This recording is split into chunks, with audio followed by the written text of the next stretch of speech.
আরে আরে কি গো, একটু ওদিকে সরে শোন, ওদিকে জায়গা আছে তো। এদিকে কোথায় জায়গা? দেখতে পাচ্ছ কোনো জায়গা আছে? কি প্রবলেম বলো তো তোমার? হ্যাঁ মানে?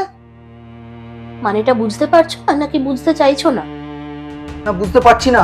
তোকে তো নর্মালি বললাম ওদিকে একটু সরে শুতে, এতে এত কথা বলার কি আছে? আর তাছাড়া দিনে দিনে তোমার চেহারাটা যা হচ্ছে না, বিশ্বাস করো দুজনে এক বিছানায় না শোয়া যাচ্ছে না। তুমি যা বলছো ভেবে বলছো নাকি যা মুখে আসছে তাই বলে যাচ্ছ? না গো, আমি ঠান্ডা মাথায় ভেবে চিন্তে কথাটা বলছি, শুনতে খারাপ লাগলে এটাই বাস্তব। তাহলে আমাকে বিয়ে করেছিলে কেন? তোমার তো অনেকগুলো রোগা রোগা গার্লফ্রেন্ড ছিল, তাদেরকে বিয়ে করতে পারতে। ওহ, এখন সব দোষ আমার? না তো কি, দোষটা আমার? তুমি আমাকে বিয়ে করে বাড়িতে এনেছিলে নাকি আমি তোমাকে বিয়ে করে এনেছিলাম? আর শোনো, বিয়ের আগে আমি এত মোটাও ছিলাম না। এই তোমার বাড়িতে এসে রোজ রোজ আলু খেতে খেতে আমার এই অবস্থা হয়েছে। ও বাবা, এখন আমার বাড়ি রান্নার দোষ হয়ে গেল? হ্যাঁ, আমার বাড়িতে আলু খেয়ে তুমি মোটা হয়েছো? বিয়ের সময় ছবিগুলো দেখেছো? হ্যাঁ দেখেছি, দেখবো না কেন? যথেষ্ট মিষ্টি লাগছিল। মিষ্টি? মিষ্টি নয় গো, মিষ্টির হাড়ি লাগছিল।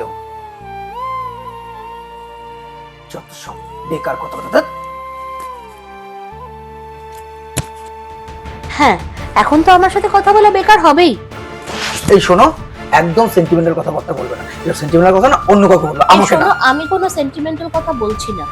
একটা সাধারণ চেহারার মেয়ে আর আমার মধ্যে কোনো ডিফারেন্স নেই। আমি যথেষ্ট সব কাজ করতে পারি যেরকম একটা সাধারণ মেয়ে করতে পারে। সে এক কথা, এখন নিজেকে জাস্টিফাই করার জন্য এই এক কথা বারবার বলো না। আমি কিছুই জাস্টিফাই করছি না নিজেকে। আর পাঁচটা সাধারণ মেয়ে যা পারে আমি তাই করতে পারি। ফ্যাক্ট। আর পাঁচটা সাধারণ মেয়ের মতো তুমি সবকিছু করতে পারো, ওটা না তোমার শুধু মুখেই মানায়, কাজে না। যত সব বেকার। আমি মোটা তো আমি কি করব, কিন্তু আমি তো সব পারি। আমার তো কোনো অসুবিধে হয় না।